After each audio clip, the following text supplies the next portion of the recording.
Welcome back to the Best Friends by Design podcast. We are your hosts, Janet and Giselle, and today we want to talk about letting go to grow. We want to break it down into letting go to grow in business, in your personal relationships, and most importantly, your ego. So let's start with letting go of in the business aspect, okay, whether it's a client or a tradesperson or an employee or just a colleague. So have you ever let go of a client? We have. We've let go of a client, and I think it's such a hard decision because you both may have made a commitment initially Yeah. and, a contractual commitment Right. with each other to be able to proceed in that relationship.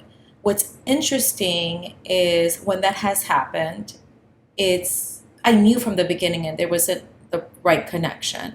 But for A or B reason, we decided to take that client on, and I didn't listen to my intuition. I Like didn't. you knew something was a little. I knew. Yeah. Because as we all know, in order for us to have a successful relationship with a client, there has to be that connection and a clear understanding of what our roles are. Yeah. Both the client role, because they play a big role in communication, clear communication, and also our role in being able to fulfill those needs, wants. But there has to be that synergy and that proper communication. And when that fails, when the trust isn't there from the client towards the designer, you can't move forward. Yeah. It's all about trust. And I think we all know when it's time to let go or when the relationship isn't right. But sometimes we say, no, we can make it better. And especially being a Virgo, in my younger years, I always thought I could fix that situation. Mm-hmm. Well, if I gave it enough love, if I over communicated, if I did this expression, or obviously I like a good makeover, if I could somehow or another turn it into a makeover. I don't know, I always thought it could, and throughout the years I realized you have to listen to your inner voice, and the red flags that you get from the beginning. And more important, let go early on. Don't let that relationship drag out, because not only does it hurt your reputation, it also hurts, the relationship with that person. And it's just sometimes better to make a clean break. It's like, hey, we tried. Yeah. But it didn't work. It happens. Yeah. And like sometimes it depends how the project, if it starts kind of like getting really stressful, the dynamic changes. Yep. And if there's issues that keep arising, like the client then feels like they need to like take over or micromanage, and then the designer's like, wait a minute though, this is my job, like this is what I'm here to do. And then it's almost like this whole friction because the designer isn't being allowed to do what their job, their problem solving. They have already a plan, but the client won't let them do that because they want to take control. Mm-hmm.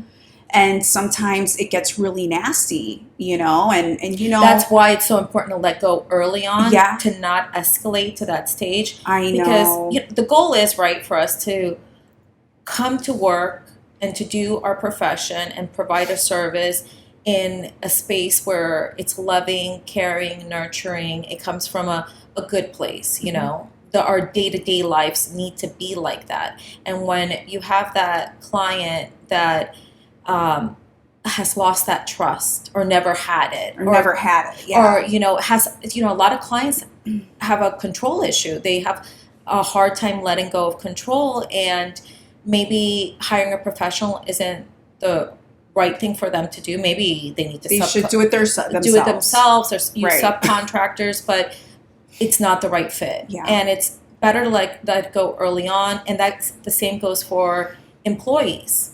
Sometimes, you give an employee an opportunity to come into your space and start working with your team, and it isn't a good fit. They might have all the right skill set, and they might look great on paper, but the way we work is very much as a team. and it's a very open format. Everybody is working together to make things happen. And if it's not a good personality that jives with the rest of the team, it could create havoc. And, it's that whole concept of one bad apple ruins the batch, the bunch. the bunch. It's the same kind of thing. Yeah. And again, it's better to let go. I've learned to let go earlier on because I want to still have like a decent relationship with a person. And sometimes when we hold on longer because we say, shit, we can fix this, or we can make it better, or maybe if I communicate, let me give that person one more chance. But what you're doing is you're dragging out the process, and it makes it harder and harder to end that relationship on good terms. Yeah, I struggle with that because I'm always like giving people the benefit of the doubt. But I have my breaking point though. Like I'll let things slide, give you the benefit of the doubt. None of us are perfect. Like let's just get over this hurdle and let's just my Scorpio thing, I forgive but I don't forget. Yeah. Right? So it comes to a point where I just can't anymore. And my breaking point is when it's done. Like we're done.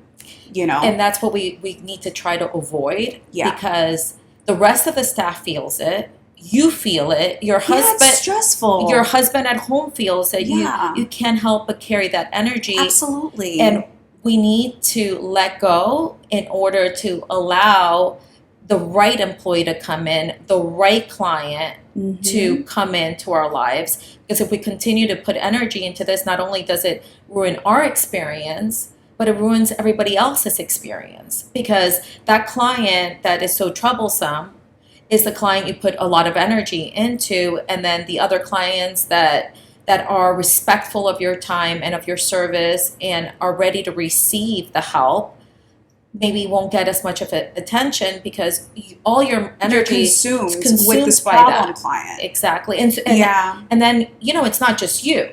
The staff picks up the phone call and they're dreading it or whatever.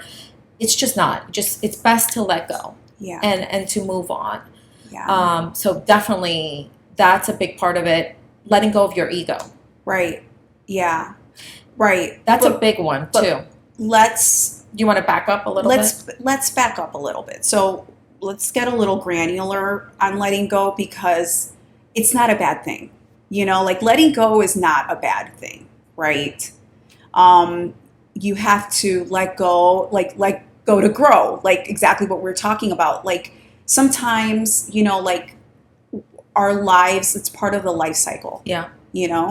And it's letting go of this, present is opening up the new chapter, the next chapter, or the next season of your life.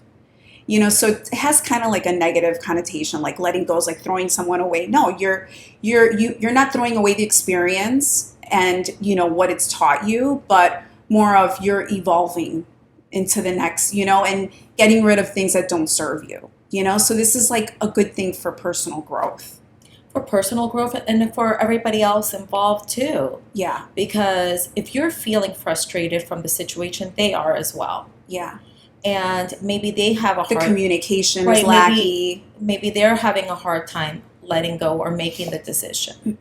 But I absolutely agree. Like, honor the time that you've spent with that person.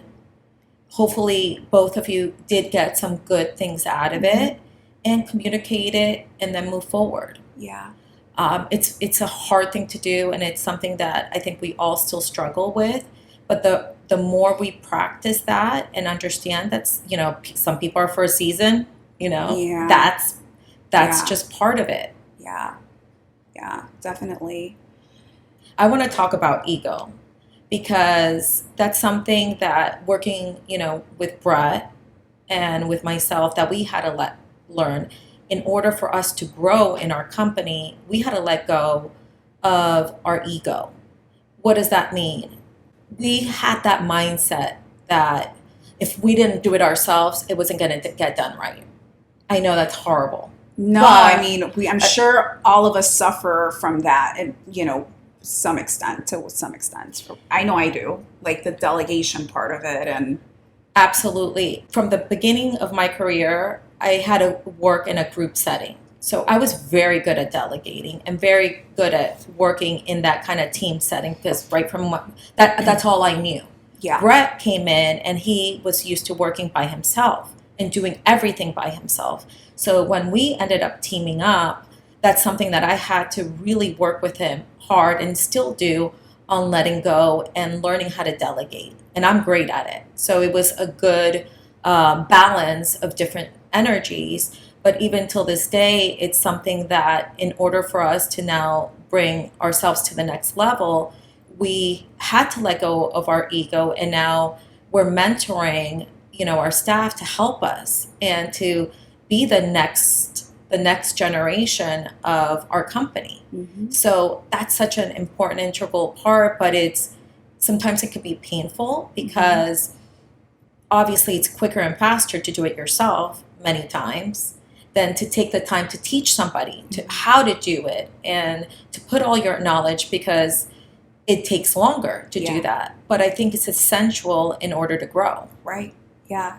And it's hard, the process and starting to delegate and letting people help you, but it's so liberating. It is. Once you do it and you're just like, wow, I have time now to do other things, or maybe more time for myself, for my own personal growth. And I'm not just working on a hamster wheel all day because I want to hoard everything and do everything myself.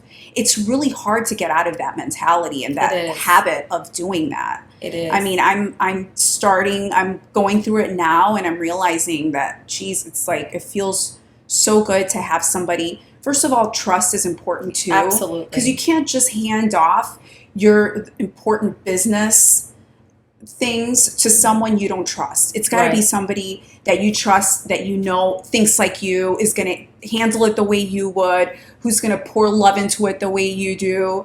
And, once you have that person and you're able to it helps you with the growth, with the letting go.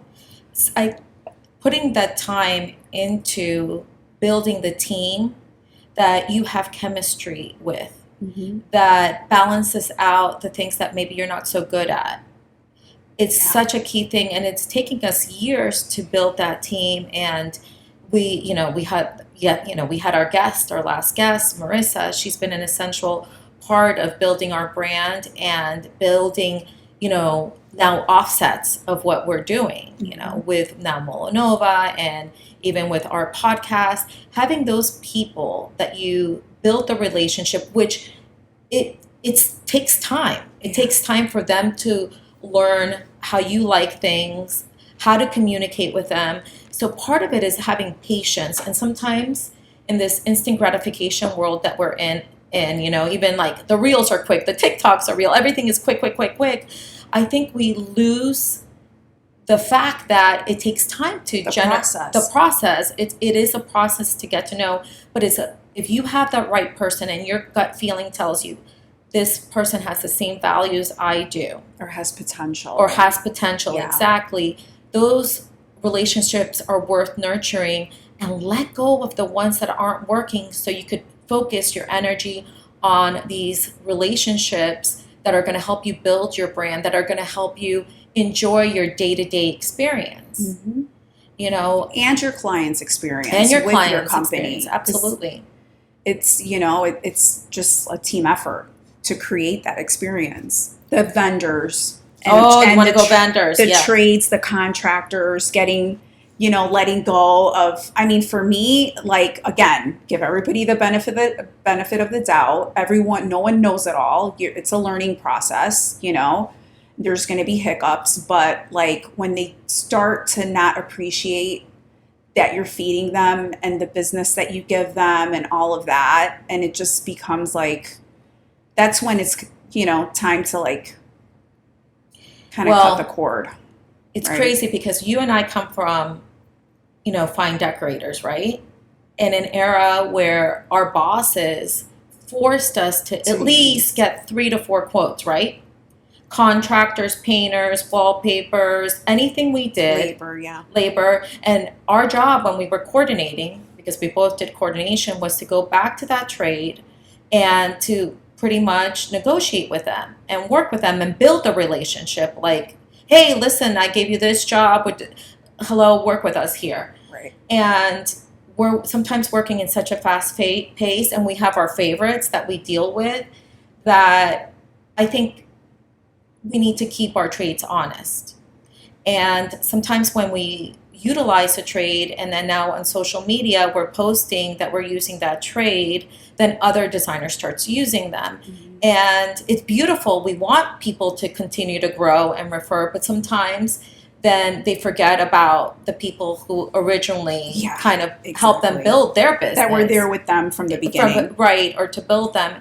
And it's such a sad process, and it's a very fine line, and I don't know what the right answer is, but I think you have to evaluate your trades every so often and keep them honest. Absolutely. And have proper communications with them and with the owners and with the bosses. And I think that needs to happen more often. I know we don't do it as often as we should, because we're so in the hustle and bustle of actually making the jobs happen and producing the work. But I think stopping and having those meetings and say, listen, this works. You guys are doing fantastic in XYZ, but this needs to be, we need help with this, and hear their explanation why there's been a raise in prices, or there's been a lack of service on their end, because that sometimes they have different things they're going through a cycling of staff, or they let go of different people, and maybe that person was loyal and committed to you. Once you have a clear understanding of where they're at, you're able to manage that situation. Maybe you give those people a break, and you give another contractor a break, or try somebody new. Yeah, that's part of the business process. Yeah, and you're constantly having to kind of keep people honest. Absolutely, it's just the way it is. Yeah, and now letting go in personal relationships, friends, significant others, family. Sometimes we've all had those vampires, right? Those people that are like suck the life out of you, and leave you depleted. Yes, and you're like, wait, but I loved you and I nurtured you and I helped you. You're in love with the idea of them and the history you have, or the potential that you think the potential that this person has. And I think both of us, our personalities are about loving the good things that people bring to the table. But that's where we have to be careful, because at what cost? Yeah. Sometimes the relationships can turn and they're sucking out of you more than they're giving. And I always say relationships has to be like a tennis match. It's like give and take, give and take, give and take. And one person is giving more than the other, you feel depleted. You feel unappreciated. Resentful. All of that. And a good friendship or a good relationship with your husband, with your children, with whoever you have in your life has to be completely reciprocated, including your children. You need to teach them to learn how to be respectful and be giving and loving at the same time. And I try to do it by example with them, especially now that they're in college. And it's so interesting how they're reciprocating, but that goes with anybody in your life. Yeah, I think it's easy for especially family to take for granted that you're family. Yeah. And there's the whole unconditional love factor, and even with your partner, your husband's, your significant other, we're married, like you love me unconditionally, so I don't need to keep working at being the better me, like you love me already. It's almost like one of those things, but can be furthest from the truth. I don't believe in that. I don't believe in that either. I think you're constantly having to work on your relationships. The moment you stop working on your relationship, shit goes down. It just does. That whole concept of not working on your friendships, not working on your relationship with your husband, with your partners, with your employees. That's why there's retreats. Whether it's couples retreats or retreats with your staff, bonding with your staff, all those things need to be constantly happening, because you can fall apart real easily. We're constantly growing, right? Yeah. I'm not the same person I was when I first married Brett or when I first started working with Brett. I'm a completely evolved human being that has put a lot of energy into the person who I am. And if that person isn't putting the same energy into helping themselves grow physically, mentally, spiritually, and if we're not growing together, we're growing apart. Exactly. And that's the big thing that people Yeah. don't understand. It's like, look at us. Just a little bit ago, what were our habits, right? Mm-hmm. Our habits were, or our lifestyle was going to, eat and drink, right? And happy hour. And happy hour and doing all going that. out. Well, that's what you have in common, right? And that became your focus of your free time, was doing all these like lavish things, right? And then our energy, we decided to change it. So what are we putting our energy into? Exercise, eating healthy, our spiritual growth. Mm-hmm. And if that person isn't in line with supporting this new lifestyle, that person wants to continue to drink, they want to continue to party, they want to continue to indulge, and you're in this headspace of Yeah. like, Right. Because your priorities change, your needs change, your And- interests change. exactly. And we love the outcome of who this new version of us is, right? Absolutely. We look at the mirror and we're like, shit, This is, like, I like me. I like me. I like me spiritual, mentally, Yeah. physically. I like who I am. And then you look at that person. And you're leaving them behind. It's so sad. It's so sad. When you find yourself already like elevating To another level. You've upgraded. and then they're like, they're on 2.0 still. Yeah, right. And you're at 5. You're at 5. You want both Yeah. the people in your life to all be at the same level you are. And it's tough because they are mourning the old version of you. And I read that the other day and it hit me so true, because both your friends, your husband, they knew, like, I'll use myself as an example. They Like knew, the old Giselle. They knew, woo, fun Giselle, blonde Giselle, overindulgent Giselle, and they love that person. And I love them for loving the old version of me, right? And now they have to learn the new me. And that takes time and energy for them to catch up of how many years have I been working on the new version of me, the improved version. So when I read that, I was like, oh man, like I can't fault them. There's nothing more beautiful than seeing someone after a long time, like years that you haven't seen them, and they've evolved into like they're a different person. They're butterfly. Yeah, like it's just like their aura is different, their energy is different, like in a good way. That's so I find that so beautiful, and you don't see that often because people get caught in this is who I am, this is my life, complacency. Like it or leave it. It's like being complacent with your life, with everything, with your growth. You're just like, I'm just living, but it's about evolving. It's not just living, it's evolving also. And even we talked about letting go of your ego in business. Mm-hmm. Letting go of your ego especially has to be in relationships. There's times even with us, I'll use us as an example, where I'm like, you know what? This is Janet's time. And I sit back and I watch you, and I'm so glad I let go of my ego because I get to watch you bloom. And there's something really beautiful about that. And I get to enjoy that process. And I'm so glad to just be present to watch it. Yeah. And I've learned how to be quiet, take my time, take a breath, not be so hyper, because I'm so energetic, be so hyper and just be observant. And there's so much that gets said during that time. Yeah. And, the ego too, once you let go of that, it's almost like, no, I got this. Like this, you're in a relationship that isn't fulfilling you, that you already know you're leaving it behind, like mentally, emotionally. Your ego won't allow you to admit it.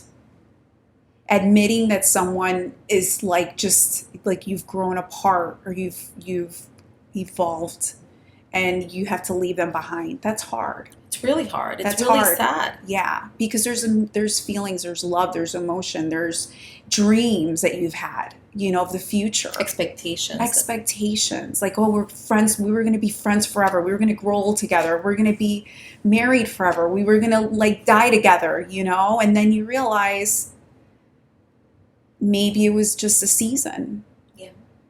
Did you feel that way when you went through your divorce? I did. God, so crazy because at the very end, it was so ugly. And I was just speaking to the kids about that. Now that they're older, Alessandra's 22, Max is 21, I feel more comfortable having these open conversations with them.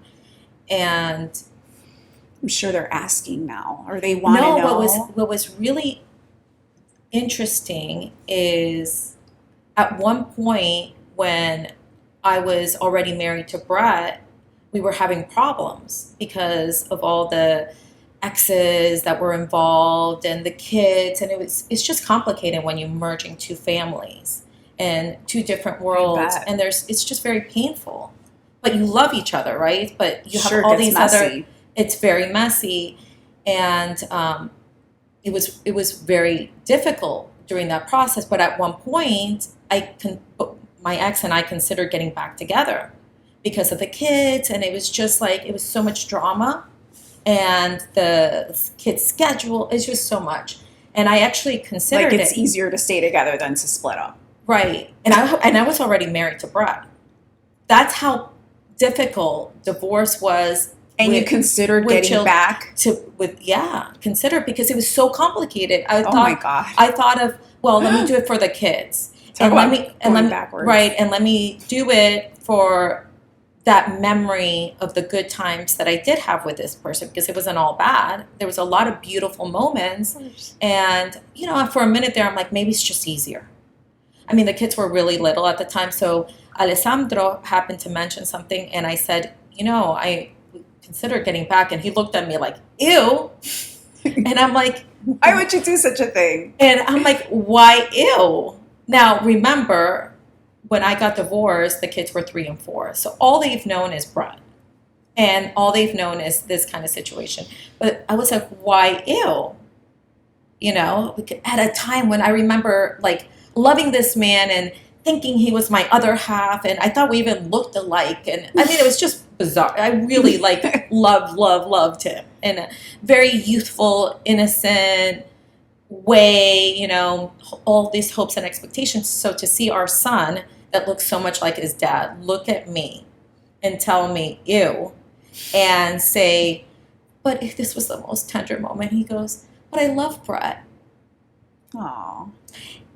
Talk about giving me a sense of like wholeness, and that I made the right decision, not only for myself, but I made it for the children.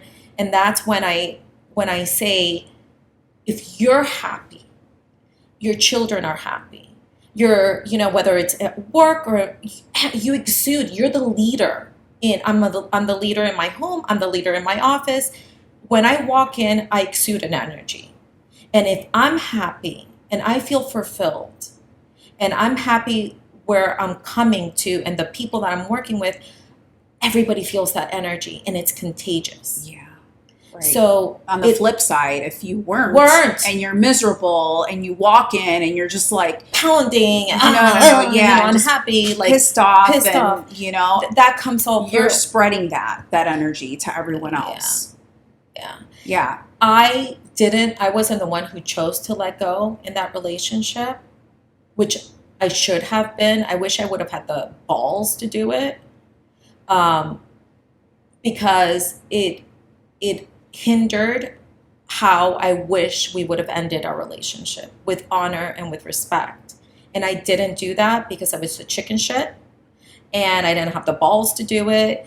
I was scared of what the future was in store for me. I only knew a future with my ex-husband and with my children, and to go to the unknown after all my other like trauma in my life, Bad decisions.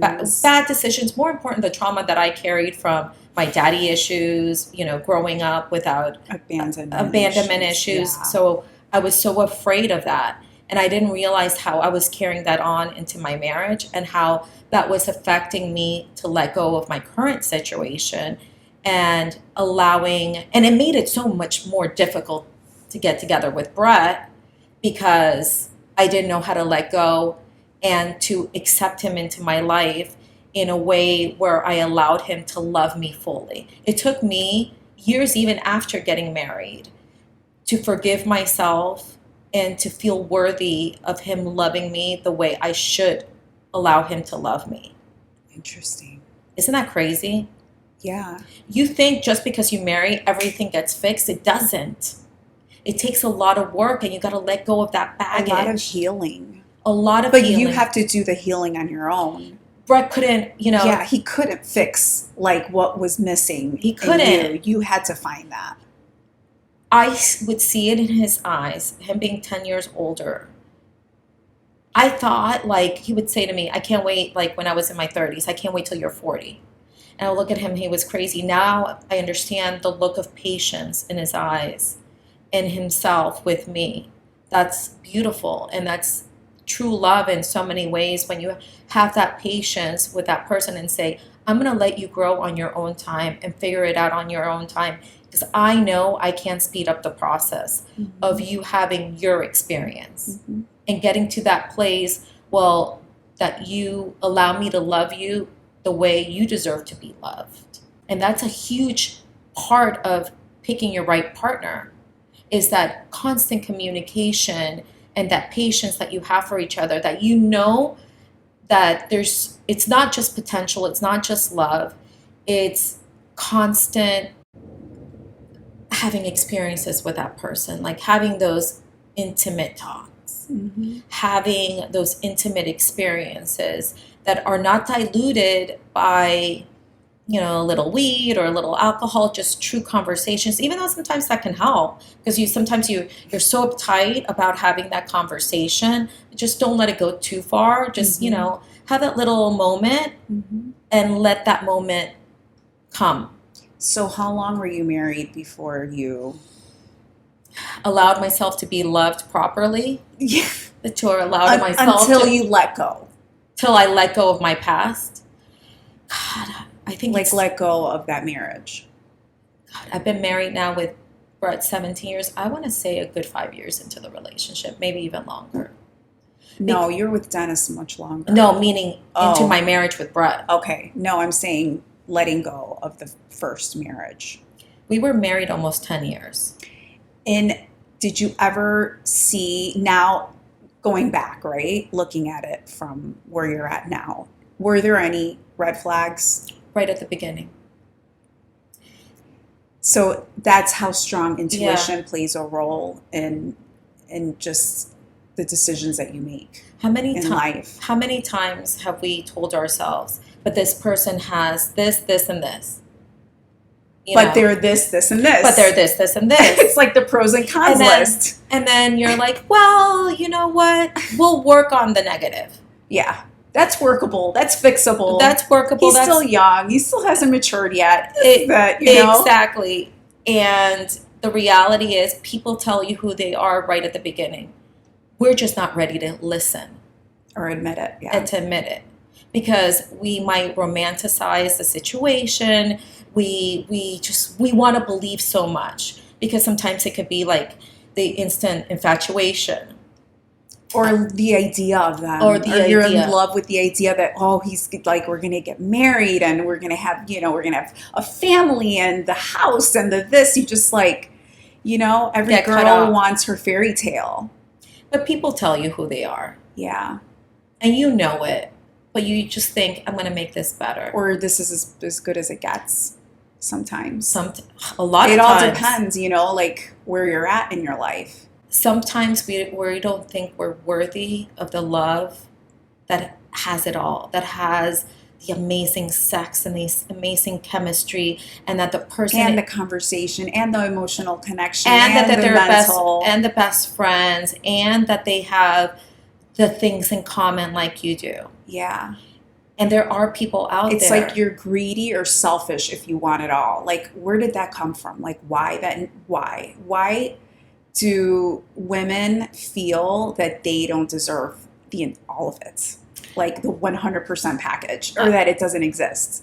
I think Like, oh, he's this, and this, but at least he doesn't cheat on me. At least he doesn't do this. At least he doesn't have friends that he goes out with every night. So it's okay. I'll let go of these things because he does these 3 good things. It's like, no, how about all of it? You know? I think that we observed our mothers' relationships and they were guide to what's acceptable and what's not acceptable, even though in some ways in our mind we knew that wasn't the relationship we wanted, but they were the first people we saw that set the example or set the tone for us about relationships, if you think about it.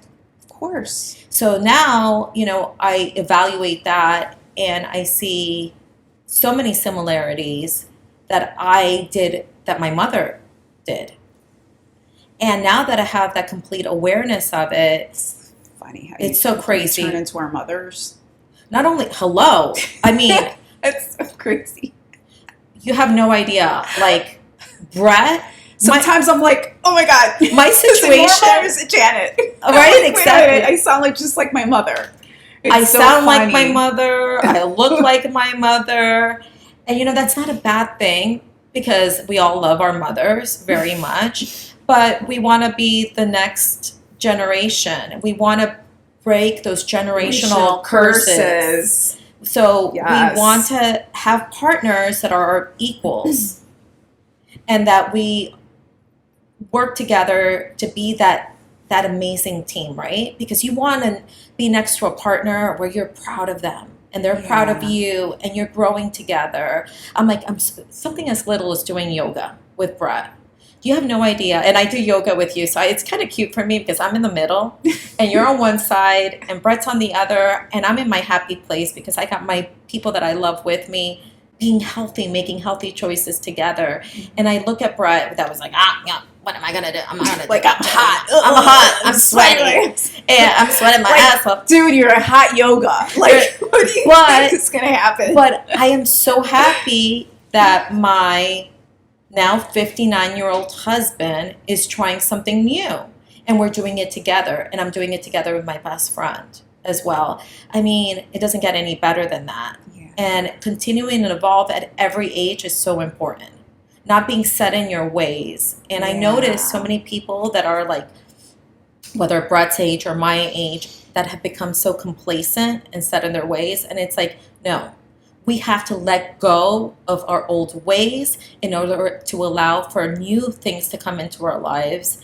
And that can be, personally, addictions, bad habits, whatever it is, let's let go of all of that. And let's allow this new version of ourselves. Mm-hmm. Because I know that Brett deserves It's never too late to reinvent the best yourself. version of myself, right? Yeah. Yeah, or to reinvent yourself. Exactly. I reinvent myself. Look, have you noticed my red Even. hair? Your new look. And you're My working new look. it. I love Yeah. a good makeover. I love changing. Why not? Oh, because you were saying on your iPhone, it doesn't even recognize your face. Oh my God.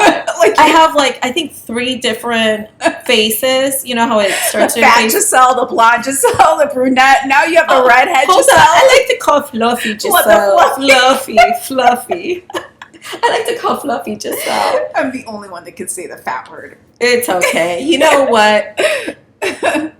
She was dealing with her issues. Okay, yes. She was, and being fluffy and all, that Yeah. helped me also understand what that's like to live in that body.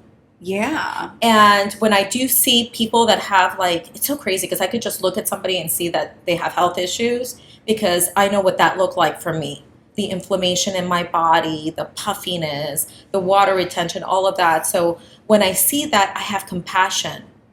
And I think I needed to be that version, to be compassionate with other people and maybe hopefully be a voice to be able to help them. Yeah. because I was that person. And you appreciate now the work that you've put in and The how far discipline. you've came, because look where you came from too. That I feel the same way. Like, it's like your payoff of your hard work and your effort. It's not easy. So yeah, um, relationships. How about friendships? Wow. That one is kind of like it like pulls at your heartstrings a little bit, especially friends that were there at like special times in your life where that they're no longer there. Like my wedding party. Like I don't speak to like any one of them And anymore. I wasn't at your wedding. And I know. I know. Do over. Shit, do over. Yeah, I would love to get in a wedding dress again. But you were skinny for your wedding. I know. So you look good. Are you kidding? I was doing bar and Pilates. Like, that's it. No weights, nothing. I had to be like, take all the bulk out. I like that look on you. I don't. I know you don't. I don't. I like the ballerina. That was the wedding dress. I had to remove stretch. my tattoos and everything. How many did you have? Just one? Two. Right? You had two? I had one. Well, I did the But they were tiny. They were, yeah, but yeah. you could see them. I was like, all right, Yeah. time to move on. So you let go of your friends of that wedding party. How did that make you feel? We grew apart. I felt honestly like a little bit like it was forced. I didn't want a wedding party to begin with. Why do you think the friendship was forced? No, or the wedding party. The wedding party was forced. I felt it wasn't something that I really wanted, or I wasn't feeling it at that point, and it just happened because it was my first wedding, my husband's first wedding, and we just like, when you're like everyone's maid of honor, everyone's bridesmaid, and then you finally get married, you're like, I want bridesmaids now, right. But it's like, things like that, and just, I mean, it's fine, I mean, everybody goes their own way sometimes, and it's okay, it's not that I anything negatively happened or fights or anything, but it's just like, it's okay to grow apart from each other, not everybody has to be in your life from beginning to end, there's people that are lifelong friends, and then there's people that are there for seasons of your life.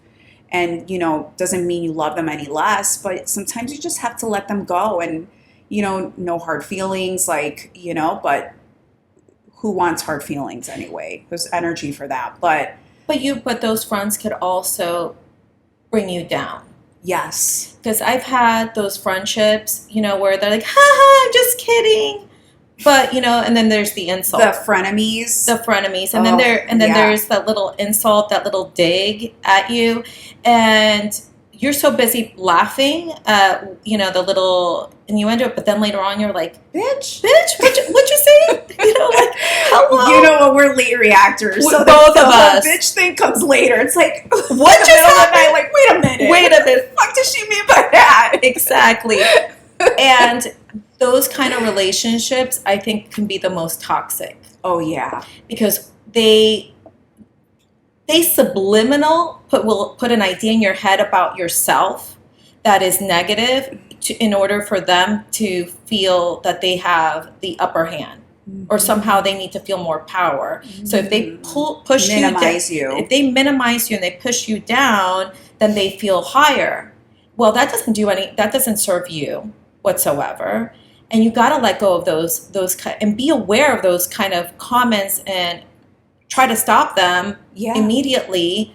But when it happens over and over, I'm sorry. Or just know what category to put them in. Yeah. Like, you're not going to invest emotion and love into somebody who doesn't feel who's giving you the love back. Exactly. It's reciprocal. Energy, love, all of that. All of it. So if you know that person, like, you can, and we know it. We feel it when someone's being fake. And someone's not being like, they genuine. Really don't love you, but they want to be around you, or something like that. I found that in this stage of my life, I like to be around people that were in similar stages of our lives. Yeah. All my close friends are at the same stage, similar age. I found the ones that I try to help, because I thought they had this potential, but the maturity level wasn't there. Those were the people that were dragging me down. Mhm. And I didn't realize how much energy I was investing in them because, I was like, well, let me help them build their business. They could learn from my experience that, maybe they don't make the same mistakes I did. I was trying to Be a mom. be a mom to them. You do that all the time. I know. To a fault. It's a beautiful I know. quality of yours, but it bites you in the ass sometimes. All the time. But you're aware of it, which is like the most important Well, thing. and I stopped it. Yeah. I completely stopped it. This is my era. This is the era of investing energy in myself. I should have done this a long time ago. I come from a family they're big givers. My mom's a big giver. My mom's always helped lots of people. We've had strangers live in our house, and I think that was very common in our family. Mm-hmm. And I think I was imitating that, even though I saw my mom get hurt many times and feel depleted. But I guess I, again, romanticize the part of the giving and helping and, being a good soul. Part of, for me, has always been to reciprocate. Yeah. And I still, what I always try to meditate and pray is that I don't go too far one side, because I tend to go to extremes where I'm still giving back and I'm still helping, but still protecting my energy and allowing myself not to be taken advantage of, or for them not to cross the lines. Yeah. It's funny how, have you noticed, every time you and I are going to be around somebody that we may be a little, or okay, so don't forget, protect your energy. Yeah. Do this little pep talk, because you have to be aware of how sensitive you can be and how people can trigger you.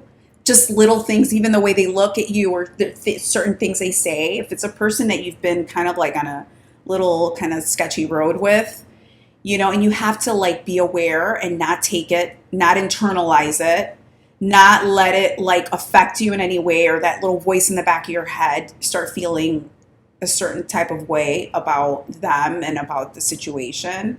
So you got to check in with yourself and just make sure that you're, protecting your energy. I'm a sponge. I soak it up.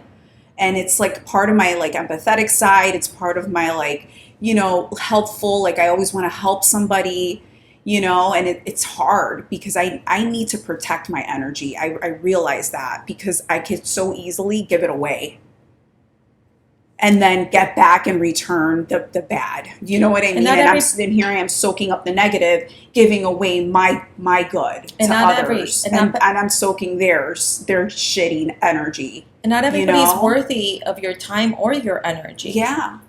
Especially if they're, the backstabbing little comments and all of that.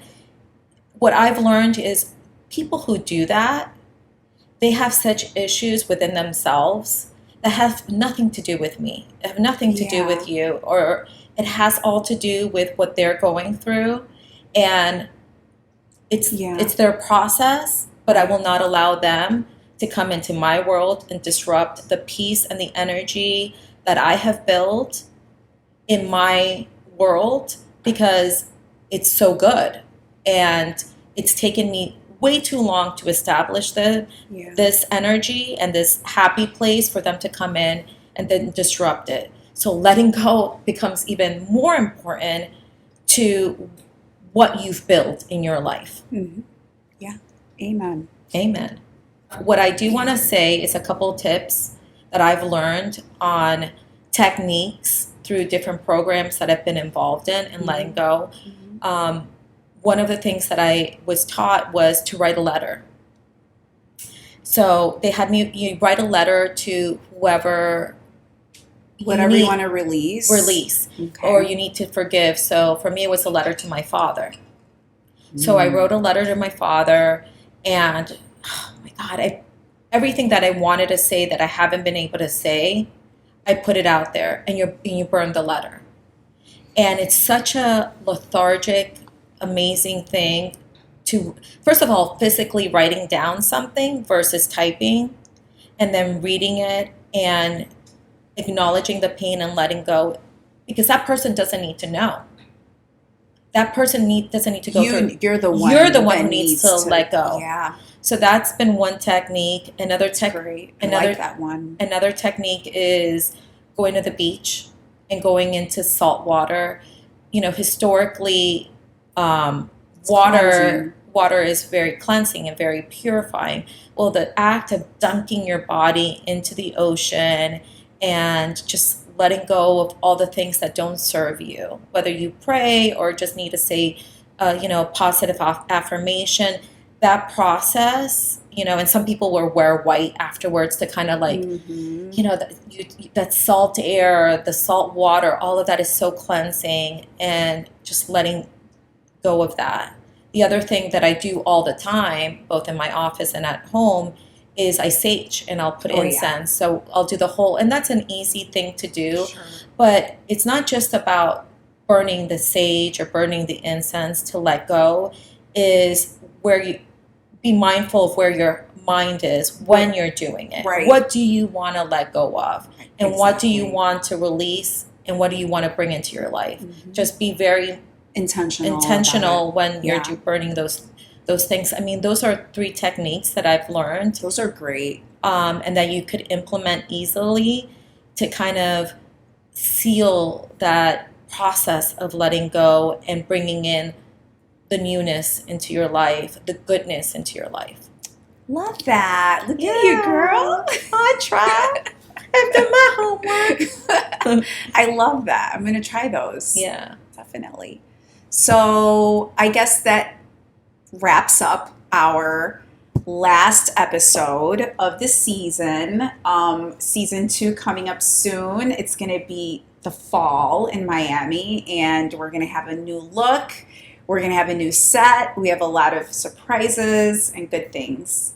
So thank you for tuning in, and don't forget to subscribe to our YouTube channel and follow us, and see you on the next one.